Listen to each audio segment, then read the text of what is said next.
పాకిస్తాన్ లో ప్రజాస్వామ్య ప్రభుత్వాలు కేవలం నామ మాత్రమే. సైన్యం ఎప్పుడూ పైచేయి సాధిస్తూనే ఉంది. కానీ ప్రస్తుత సైన్యం అధినేత జనరల్ అసీం మునీర్ ఇప్పుడు ఆ అధికారాన్ని రాజ్యాంగబద్ధం చేయడానికి సిద్ధమవుతున్నారు. పాకిస్తాన్ ఇప్పుడు ఒక సెక్యూరిటీ స్టేట్ గా మారుతోంది. మునీర్ ను ఫీల్డ్ మార్షల్ గా నియమించడానికి, అతనికి తిరుగులేని అధికారాలను కట్టబెట్టడానికి మునీర్ సవరణ అనే కీలక రాజ్యాంగ మార్పును తీసుకురావడానికి ప్రభుత్వం ఒత్తిడి చేస్తోంది. ఈ సవరణ ద్వారా మునీర్ దేశంలోని అన్ని సర్వీస్ చీఫ్లను, army chief, navy chief, air force head ను తానే నియమించుకునే అధికారాన్ని పొందుతారు. అంతేకాదు పాకిస్తాన్ ఇంటెలిజెన్స్ నెట్వర్క్ అయిన ఐఎస్ఐ చీఫ్ తో సహా ఈ కీలక పదవులన్నీ 5 ఏళ్ల ఫిక్స్డ్ టెన్యూర్ తో మునీర్ విధేయులు చేతిలోకి వెళతాయి. ఈ మార్పులు మునీర్ ను పాకిస్తాన్ లో ఏకైక అత్యంత శక్తివంతమైన అధికారిగా నిలబెడతాయి. చట్టపరమైన సవాళ్ల నుంచి పూర్తిగా రక్షణ కల్పిస్తాయి. మునీర్ ఫార్ములా చాలా స్పష్టంగా ఉంది. న్యూఢిల్లీ వైపు కఠినత్వాన్ని ప్రదర్శించడం ద్వారా దేశంలో తన అధికారాన్ని సుస్థిరం చేసుకోవడం. ఈ కొత్త సైనిక పాలనలో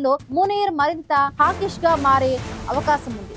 అత్యంత ఆందోళన కలిగించే విషయం ఏమిటంటే పాకిస్తాన్ అణు సిద్ధాంతం కూడా మారే అవకాశం ఉంది. ప్రస్తుతం ఉన్న కనీసం నిరోధం స్థానంలో మరింత దూకుడుగా ఉండే first use ready nuclear posture కు మారే ప్రమాదం ఉంది. అస్థిర నాయకుడు అణు బటన్ కు అధిపతిగా ఉండే అది ఇండియాకు, ప్రపంచానికే పెను ప్రమాదం. మునీర్ తన అధికారాన్ని స్థిరీకరించుకుంటున్నందున తక్కువ అంచనా వేయదగిన మరింత సైనికీకరించబడిన పొరుగు దేశం కోసం ఇండియా సిద్ధం కావాలి. పాకిస్తాన్ లో అధికారం కేంద్రీకృతమవుతూ ఉంటే అమెరికాలో మాత్రం సరికొత్త రాజకీయ పోరాటం మొదలైంది.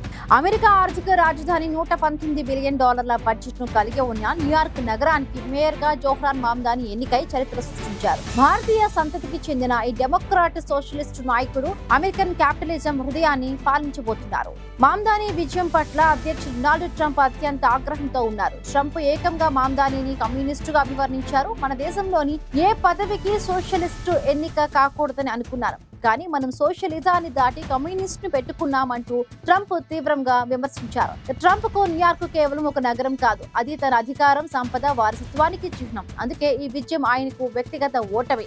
ఇప్పుడు న్యూయార్క్ నగరంలో ఒక పెద్ద స్లగ్ ఫెస్ట్ మొదలవుతుందని విశ్లేషకులు చెబుతున్నారు. మామ్దాని ప్రతిష్టాత్మక లక్ష్యాలను, బిలియనియర్లపై పన్నులు పెంచడం, అద్దె నియంత్రణను విస్తరించడం వంటి సంస్కరణలను, ట్రంప్ ఫెడరల్ నిధులను నిలిపివేయడం లేదా మౌలిక సదుపాయాల ప్రాజెక్టులను బ్లాక్ చేయడం వంటి చర్యలు తీసుకునే అవకాశం ఉంది. న్యూయార్క్ సిటీలో మొదలైన ఈ ఘర్షణ కేవలం నగర భవిష్యత్తునే కాదు, మొత్తం అమెరికా రాజకీయ దిశనే పునర్నిర్వచించగలదు.